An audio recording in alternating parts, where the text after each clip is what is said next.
મારું નામ શીતલ સુરજભાઈ પટની છે. અમે અમદાવાદ શહેર સરસપુરમાંથી આવ્યા છીએ. મારા છોકરાને કેન્સર હતું ને અમે અત્યારે કેન્સરની પેટમાં ગાંઠો હતી, 4થા સ્ટેજનું કેન્સર હતું. ત્યાં એને સિવિલ હોસ્પિટલમાં એડમિટ કર્યો.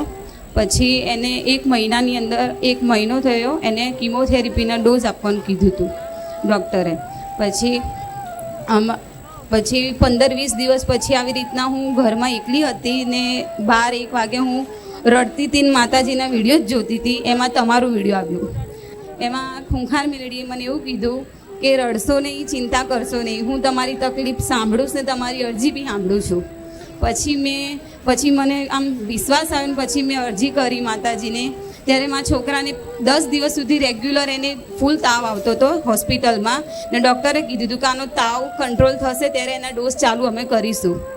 એને ઇન્જેક્શનો દવાઓ હેવી લગાવી પણ તાવ એને ઉતરતો જ નહોતો અને એની દવા ચાલુ થતી બી નથી. પછી મેં કીધું કે માં મને એક અનુભવ કરાવી દેજો માં, કે મારા છોકરાને સવાર ઉગતા એનો તાવ ખાલી એનો મટાડી દેજો તો માં હું આમ મને ખુશ કરી દેજો માં, મારા છોકરાને સારું થઈ. પછી એને બીજા જ દિવસે એનો તાવ એનો ગાયબ થઈ ગયો. એને 96-97 સિવાય તો એનું ટેમ્પરેચર વધતું જ નહોતું. ત્યારથી માં એટલો આંધળો વિશ્વાસ થઈ ગયો માં. તો અત્યાર સુધી હું 8 મહિનાથી તમારી પાસે આવું છું ને મારા છોકરાને 9 મહિના જેવા માના પેટમાં રહે છે ત્યાં 9 મહિના દવાખાને રહીને આવ્યો છે મારો છોકરો ને એને નવું જીવન મળ્યું છે ને અત્યારે બધા જ રિપોર્ટ એના સારા આવી ગયા છે. અત્યારે એમની ઉંમર કેટલી થઈ? 3 વર્ષનો બાબો થયો. 3 વર્ષના થયા. હા, આજથી 9 મહિના પહેલા 9 મહિના પહેલા એને કેન્સરની ગાંઠો પેટમાં બતાવી હતી. હા, 4થા સ્ટેજનું કેન્સર હતું. એને ડૉક્ટરે એવું કીધું કે એને કીમોથેરાપીના ડોઝ આપવાના, તો એને ડોઝ આપ્યા. અત્યારે કોઈ સહન નહીં કરી શકતું માં. તમારી કૃપાથી મારી માતાની કૃપાથી બધું માં છોકરો આમ 9 મહિના આમ હેવી ડોઝ સહન કરીને માં આવ્યો છે, નવું જીવન મળ્યું છે એને માં. તમારી પાસે આવ્યા પછી ઘણું બધું અમને શીખવા મળ્યું છે માં ને ભક્તિ જાગી છે માં. અત્યારે જે કેન્સરની ગાંઠો હતી એ ગાંઠો પણ ઓગળી ગઈ? બધી જ ઓગળી ગઈ. પહેલાં તો 2 ડોઝમાં જ ઓગળી ગઈ હતી પણ એનો કન્ટિન્યુ ડોઝ ચાલુ રહ્યા અને 3 વાર રિપોર્ટો કાઢીએ તો 3 વાર નોર્મલ જ આવ્યા છે. બોન મેરો અને પેટ સીટી સ્કેનનો 3 અને સપનામાં આવ્યા હતા મને 2 વાર તમે આવ્યા માતાજી. પહેલાં કીધું તું મને આવી રીતના 5 રવિવાર ભર્યા પછી આવતા જતાં હું રહેતી હતી જ અહીંયા. હર રવિવારે હું આવતી હતી. તો સપનામાં મને એવું કીધું હતું કે તમારો જોરથી હસવાનો અવાજ આવતો હતો સપનામાં. જેવા તમે અત્યારે પ્રવચનમાં હસો છો ને એવો જ અવાજ આવ્યો હતો. ને પછી કીધું હતું કે તું ચિંતા ના કરીશ, તારા છોકરાને તો કંઈ જ નહીં થાય કે. મને સપનામાં તમે આવું કીધું હતું માં, તમારા જ અવાજમાં. ને સપનામાં ભલે તમે મને દેખાય ને પણ તમારા અવાજથી હું ઓળખી ગઈ હતી કે માં તમે જ છો કે. પછી બીજી વાર બી આ રિપોર્ટ આવવાનો હતો છેલ્લો એના 2-3 દિવસ પહેલાં મને તમારા દીકરાના સપનામાં મને આવ્યા હતા કે સપનામાં તમારા દીકરા જોડે બેઠક થઈ અને કીધું કે તમે ખાલી એના રિપોર્ટ લઈને આવજો કે મારી પાસે. તો હું આજે રિપોર્ટ લઈને આવી છું એના સારા. બીજી વખત સપનું આવ્યું તો કેવા સ્વરૂપમાં હતા? એમના દીકરાના સ્વરૂપમાં. હા, એમનો ફેસ આખો, એમના સેવક વિયોગ બધું જ એમના ઘરે ગઈ હતી. હું એમના ઘરે માં છોકરાને લઈને ગઈ હતી.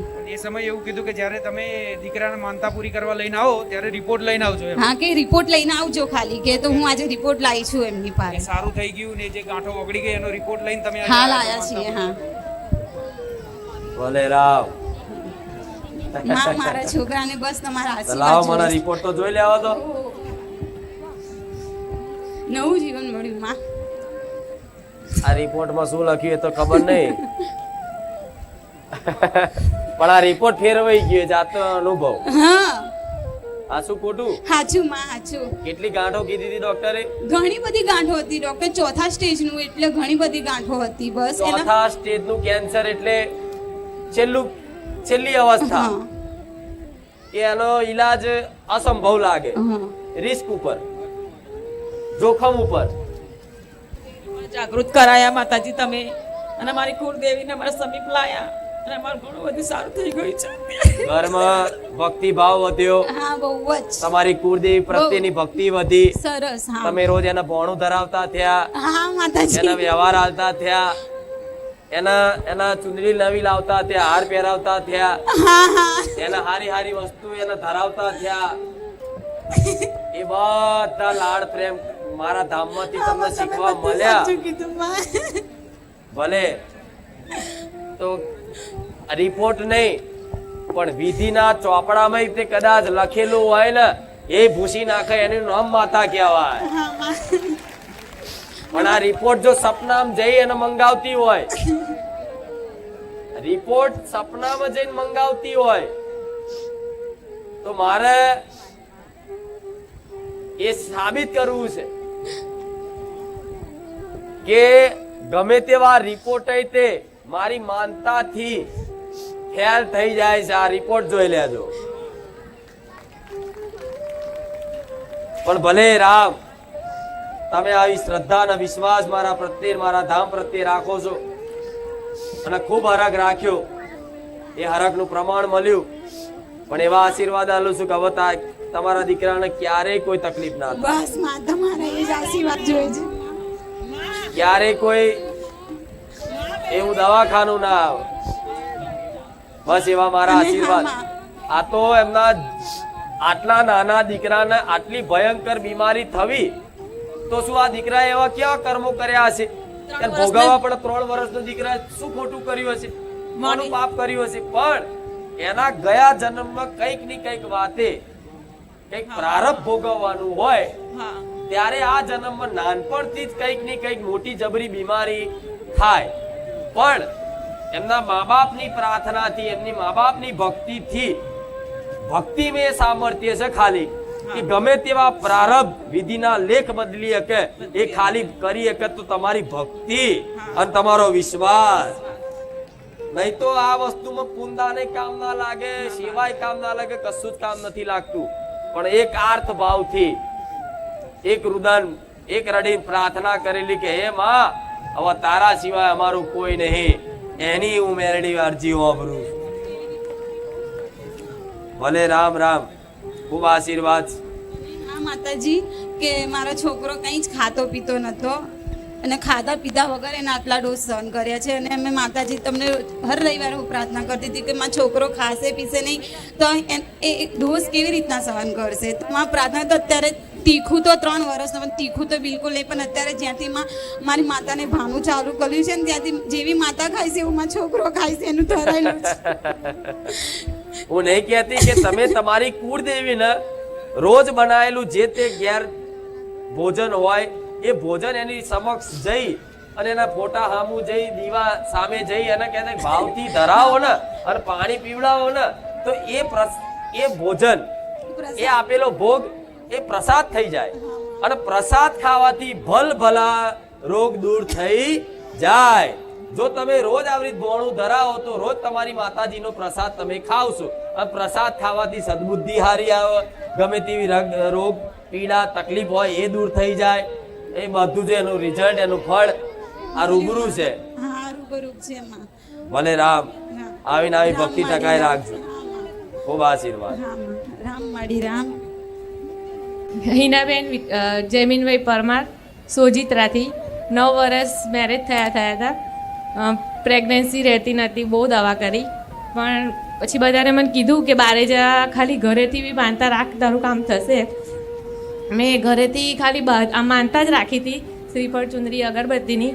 એમાં મારી મહિનામાં જ પોઝિટિવ રિઝલ્ટ આવ્યું અને પ્રેગ્નન્સી રહી ગઈ. પછી ડૉક્ટર જોડે 4 મહિના થયા ગઈ. ડૉક્ટરે એવું કહ્યું કે કદાચ પ્રેગ્નન્સી ના બી રહી શકે, કેમ કે મિસકેરેજ થઈ જવાના ચાન્સીસ છે. તો મેં માતાજીને યાદ કર્યા, કહ્યું કે આટલા વખતે તે મને આપ્યું છે તો તારા હાથમાં છે બધું. એટલા માટે મેં કીધેલું કે નામકરણ તમારા જોડે કરીશ. દવાખાનામાં ફરી વખત ગઈ તો ડૉક્ટરે એવું કીધું કે જે ગાંઠ દેખાતી હતી ને એ છે જ નહીં અત્યારે. પછી હું બહુ રડી. મને ડૉક્ટરે કહ્યું 4 મહિના પર મિસકેરેજ થવાના ચાન્સીસ છે. તો રાત્રે માતાજી સપનામાં આવ્યા, મને કીધું કે કશું ટેન્શન લઈશ નહીં, તને હું સારામાં સારો દીકરો આપીશ. કે માતાજીએ સપનામાં કહેલું. ચુંદડી ઓળીને જ, પેલા બ્લેક કલરની ચુંદડી ઓળીને આવ્યા, મારા માથે હાથ મૂક્યો અને કીધું કશું ટેન્શન લઈશ નહીં, કોઈનું સાંભળીશ નહીં, તને મારો દીકરો આપવાનો. દીકરો આપ્યો માતાજી. બાકી આગળ લગ્ન કરે 9 વર્ષ થઈ ગયા. બહુ જ હોસ્પિટલ ગઈ પણ કોઈ ફેર પડ્યો નહીં. 1 મહિનામાં જઈ રિઝલ્ટ મળ્યું. ઘરે બેઠા વિડીયો જોઈને તમે માનતા રાખીને 1 મહિનામાં સારા દિવસો. હા, એ પછી મિસકેરેજના મિસકેરેજના ચાન્સીસ હતા. એટલે મેં માતાજીને પ્રાર્થના કરી કે માતાજી ત્યાં આપ્યું છે તો પછી આવું. તો માતાજી રાત્રે સપનામાં આયા, મને કીધું કે કશું કોઈનું સાંભળીશ નહીં, તને સરસ રીતે હું દીકરો આપીશ. હા, અને હા, દીકરાનો જન્મ થયો, એનું નામકરણ કરવામાં આવ્યું. માનતામાં શ્રીફળ, ચુંદરી, અગરબત્તી ને પેંડા હતા, માનતા પૂરી કરી, પણ હું ખુશીથી 5,000 આપવા માંગુ. રામ, આ તો ડોક્ટર નહીં મજબૂર કરી દે એવો પરચો નહીં. આવા દુનિયા શું કે પછી આવું આવા પરચા જો ને વિડીયો એટલે શું કે આ તો એમના ને એમના માણસ બોલતા હશે, આ તો એમના ને એમના માણસ ગોઠવેલા હોય, આ તો 500,000 રૂપિયા આલીને બોલાયેલા હોય. તમને એ રીત નહીં કીધું ને? ના ના ના, બહુ મોટી ખુશી આપી છે. બહુ મોટી ખુશી આલી. ભલે રામ. જેનું કોઈ નથી એની હું ખુખાર મેળવીશ. હા, બહુ માનતા રાખી અને હોસ્પિટલ બી બહુ જ કર્યા. એમાં ડિસેમ્બરમાં IVF ની તૈયારી હતી અને 1 મહિના માતાજીએ રિઝલ્ટ આપી દીધું. ટેસ્ટ ટ્યુબ બેબી ડિસેમ્બરમાં કરાવવાનું હતું અને 1 મહિનામાં માતાજીની મેં માનતા માની, એમાં મને પોઝિટિવ આવી ગયું, એટલે IVF કરાવવાની જરૂર ના પડી. એટલે એમાં મન નતું મોનતું તારું. હા પણ તો શું કરીએ હવે, જેવી ભગવાન માતાજીની ઈચ્છા પછી. હા, પણ જેના વસ્તી ના હોય, હવાસે માટીની ખોટ હોય અને બહુ સમયગાળો થઈ ગયો અને એટલે દુનિયા મેળા મારે, અપશકુન ગણા, આ ગણા, તે ગણા, બધું બહુ. પણ જો કદાચ કોઈ દેવી શક્તિ એની પર વિશ્વાસ ને શ્રદ્ધા હોય તો આવા કાળા કળિયુગમય કદાચ ડોક્ટરે ના પાડી દીધી હોય ને કે હવે નહીં થાય તો ડોક્ટરને જૂઠા પાડીને આપે, એનું નામ મારા જેવી મેરડી. ડોક્ટર ડોક્ટરની જગ્યાએ છે, દેવદેવની જગ્યાએ છે. પણ દરેકને એક ખાસ કહીશ કે જો આવી મારી માનતાઓ રાખી અને ઘેર બેઠા કદાચ તમને 1 મહિના, 2 મહિના, 3 મહિનામાં તમને એનું ફળ દેખાતું હોય ત્યારે કોઈ ડોક્ટર જોડે જઈ અને અંદર ખાને આજે દીકરો છે કે દીકરી એવું ચેક કરાવવાનું ચાલે છે, જે કાનૂન વિરુદ્ધ છે, કાનૂન ના પાડે છે. છતાં પણ આવા અમુક લોકો આવડી જોડાવા જતા હોય એને મારી કૃપા ફળશે. કઈક ભાવિક ભક્તો તો એવા છે, મારે નથી કેવું પણ બોલું છું. દીકરો જોતો માનતા રાખી 7 વર્ષ પછી ફરી એક વખત હારા દિવસો દેખાયા અને પેલા 2 દીકરીઓ હતી અને માનતા રાખ્યા પછી 1 મહિનામાં સારા દિવસો દેખાયા અને 2-4 મહિના થયા પછી ડોક્ટર જોડે તપાસ કરવા ગયા, અંદર ખાણે ટીવીમાં બતાવવા ગયા કે છોકરો છે છોકરી જોઈ આપો ને, તો ખરેખરમાં જો છોકરો હોય તો છોકરી કરી દો. જો તમે ચેક કરાવો છો આવું, બીજી બધું દવા ઈલાજ કરાવો, રિપોર્ટ કઢાવો, બોટલો ચડાવો, એ બધું બરોબર છે. પણ તમે જો આવી રીતે કદાચ ચેક કરાવો છો તેનો મતલબ એવો થાય છે કે તમને માતાજી પર વિશ્વાસ નથી. અને આ ચેક કરાવવાનું તો કાનૂન ના પાડે છે, સરકારે તે કાયદો કાઢેલો છે. જો પકડાય તો કદાચ ચેક કરાવવા વાળા, ચેક કરવા વાળાને સજા થાય છે, ખબર છે ને? કેમ કે આવા પહેલેથી રિવાજો ચાલતા ના બધું હવે જતું રહ્યું છે. પેલા દૂધ પીતી રિવાજ હતા, દીકરી આવે ને એટલે દૂધ ગરમ કરીને એને એ કરી નાખતા. પહેલાના જમાનામાં બધું ચાલતું, કેમ કે અત્યારે દીકરીઓ બહુ જ લાગે બધાને. એટલે આવું કોઈ કરતા નહીં. જો વિશ્વાસ હોય તો વિશ્વાસ રાખજો. હા, તમે દવાખાને દવા કરાવો, બીજું બધું બતાવવા જાઓ, રિપોર્ટ કરાવો, બધું કરાવો, સલાહ લો ડોક્ટરની, બધું જ બરોબર છે. પણ આવું ચેક કરાવવા જતા નહીં, નકર મારી કૃપા ફળશે નહીં. ભલે રામ, એનું નામકરણ કરવું છે, ભલે. ખૂબ આશીર્વાદ. કેટલો હરખ છે નહીં? બહુ જ હરખ છે. 25 ફેબ્રુઆરી તારીખ બારીખ મારે શું કોમ છે જોઈ. જો તમને આટલો બધો હરખ ને હર્ષ થયો હોય તેનું નામ હર્ષ રાખો. હર્ષ. ઓ રામ.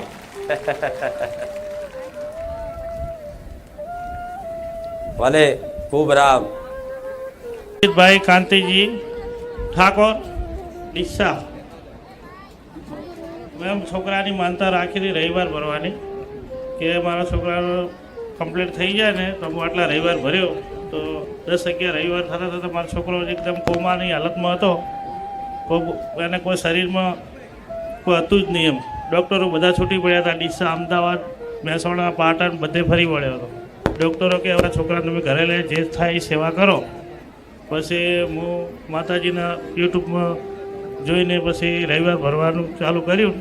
જેમ જેમ રવિવાર ભરવાનું ચાલુ કર્યું તો 11મા રવિવારે છોકરો બોલવાનું ચાલુ કર્યું હતું.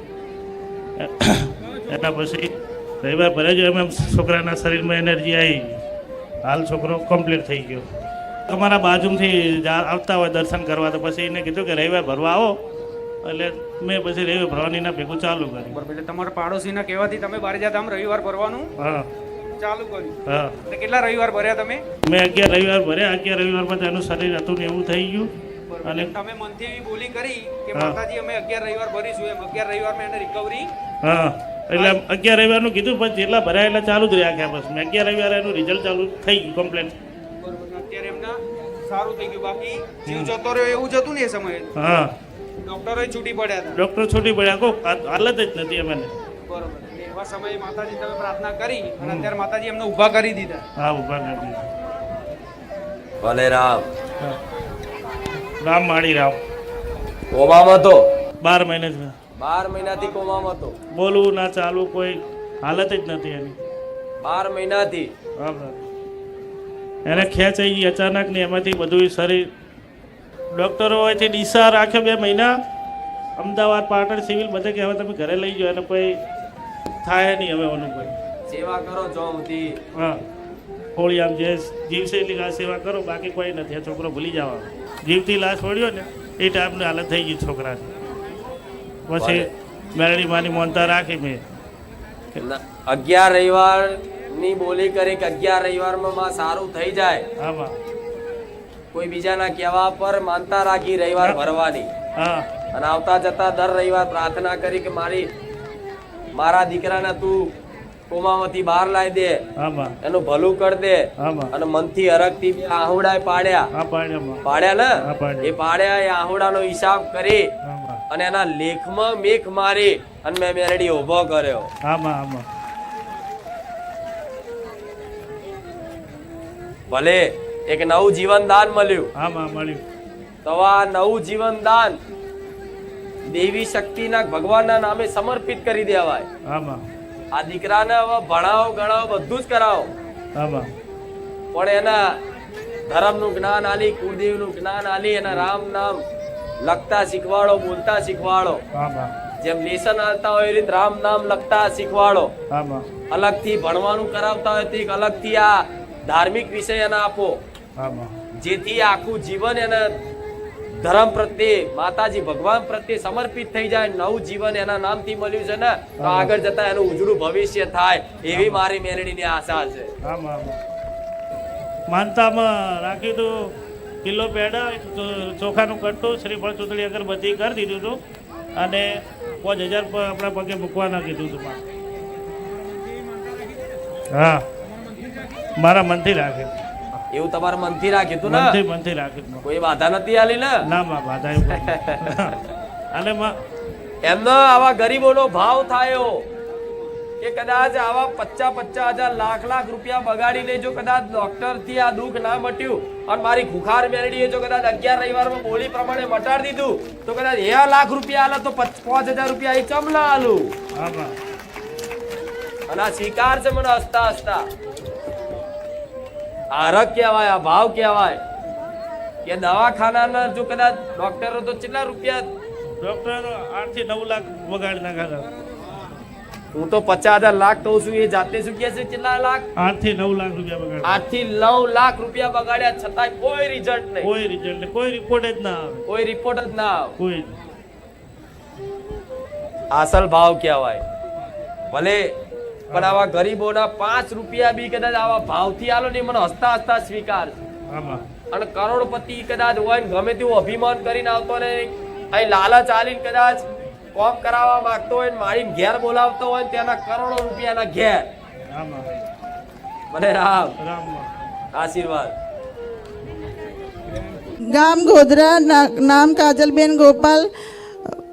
મારે પ્રેગ્નન્સી રહેતી નથી એટલે વારે ઘડીએ કેસ બગડી જતા હતા. ડૉક્ટર બી બહુ કરાયા. ડૉક્ટર પણ એવું કહેતા હતા કે તમારે વિસ્તાર ના થાય તો અને બાળક ના રહે એવું કહેતા હતા. તો પછી મેં અચાનક માનો વિડીયો જોયો અને વિડીયો જોઈને માને પ્રાર્થના કરી કે હે મારી ખુખાર મેલડીમાં બધાના દુઃખ દૂર કરે છે તો માં મારું પણ દુઃખ દૂર કરજે. માં મને દીકરો આપજે. તો માં મને તમે દીકરો આપ્યો માં.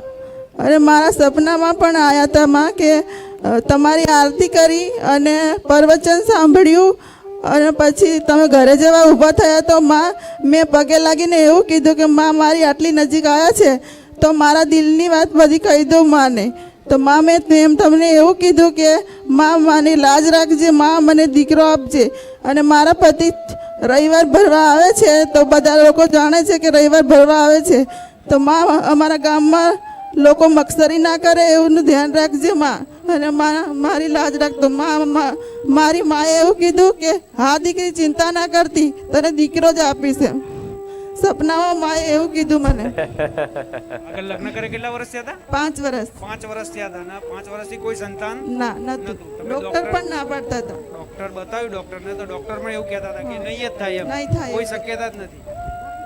તું રોતી પ્રાર્થના કરતી કે માં મારી લાજ રાખજે, તો તને એક વિશ્વાસ અપાવવા માટે સપનું આવ્યું અને સપનામાં શું કીધું દીકરો આપીશ એમ. અને તને દીકરો આલ્યો. હા માં. એનું નામ ચિંતન રાખો, ચિંતન. હો એના હંમેશા મારું ચિંતન કરાવવાનું. એટલે અને મોટો થાય બોલતો થાય એટલે એને રામ નામ બોલતા શીખવાડજો. શું? રામ એવું એને બોલતા શીખવાડજો. હું તો દરેક મા બાપને કહીશ તમારા ઘેર નાના દીકરાઓ હોય ને તેને રામ બોલતા શીખવાડો. આપે રૂપે રામ જપવાથી જ એની અંદર સમજ, બુદ્ધિ, સદબુદ્ધિ, જ્ઞાન, સંસ્કાર બધું એવું આવી જશે ને કે તમારા આગળ જતા એ કામમાં આવશે. એના એ આપેલા સંસ્કાર.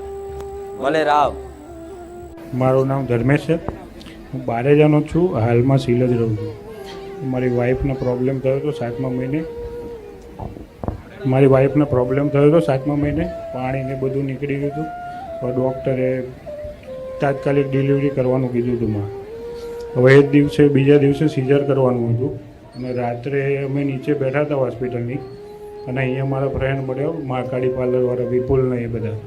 તો પછી રાત્રે રાજાભાઈને ફોન કર્યો કે આ રીતનો પ્રોબ્લેમ થયો છે, માડીના ભગત છે. તો ભાઈ રાજાભાઈએ કીધું કે ભાઈ બધું માતાજીની પ્રાર્થના કરીએ બધું સરસ થઈ જશે. અને અમારે 1 જ કલાકની અંદર નોર્મલ ડિલિવરી થઈ ગઈ. અને સીઝર કરવાનું કીધું હતું ડૉક્ટરે કે ભાઈ સીઝર કર્યા વગર કોઈ ચાન્સ નહીં, બીજો નોર્મલ તો થશે જ નહીં.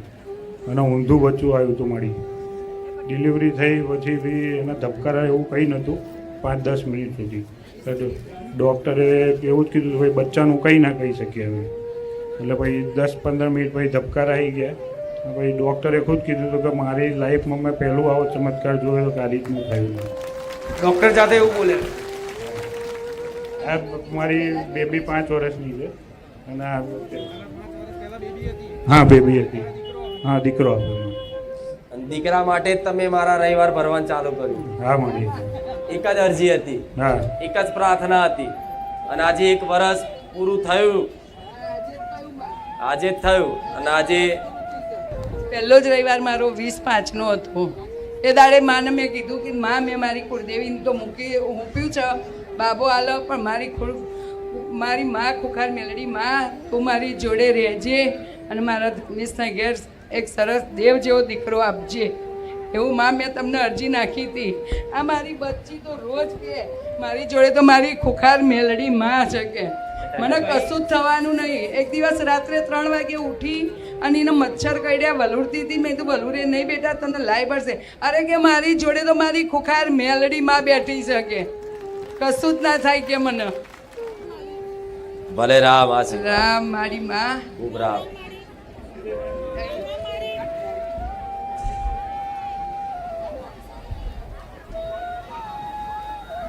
ભલે રામ. રામ મારી રામ. એનું નામ અનંત રાખો, અનંત, અરે વાહ માં મારી. જેનો અંત ના આવે. હા માં ને જો ઊંધી 100 વર્ષનો થાય તો ઊંધી ની જોડે રહેજો માં. મારા બચ્ચાને ઊંધી 100 વાંચે ના વર્ષનો આવે. થાય ત્યાં સુધી જો મને જોડે રાખવી હોય હા. તો એ જ્યારે બી 1 વર્ષનો થાય અને થોડી સમજણ એને આવતી થાય હા. અને થોડું બોલતા શીખે હા. ત્યારે એને રામ નામ બોલાવજો. હા માં. હા પહેલું શું બોલતા શીખવાડજો? રામ રામ. રામ. હા પછી માં. મમ્મી પપ્પા બધું શીખવાડે. હા માં. આ રામ નામ શીખવાડ્યું હા. તો 100 વર્ષ સુધી એનું આયુષ્ય હશે તો સુધી મારો સાથ હશે. હા માં મારી માં. જે મારા મારી બોલનું રામ. પાલન કરે તો હા. સુધી રક્ષા કરું. હા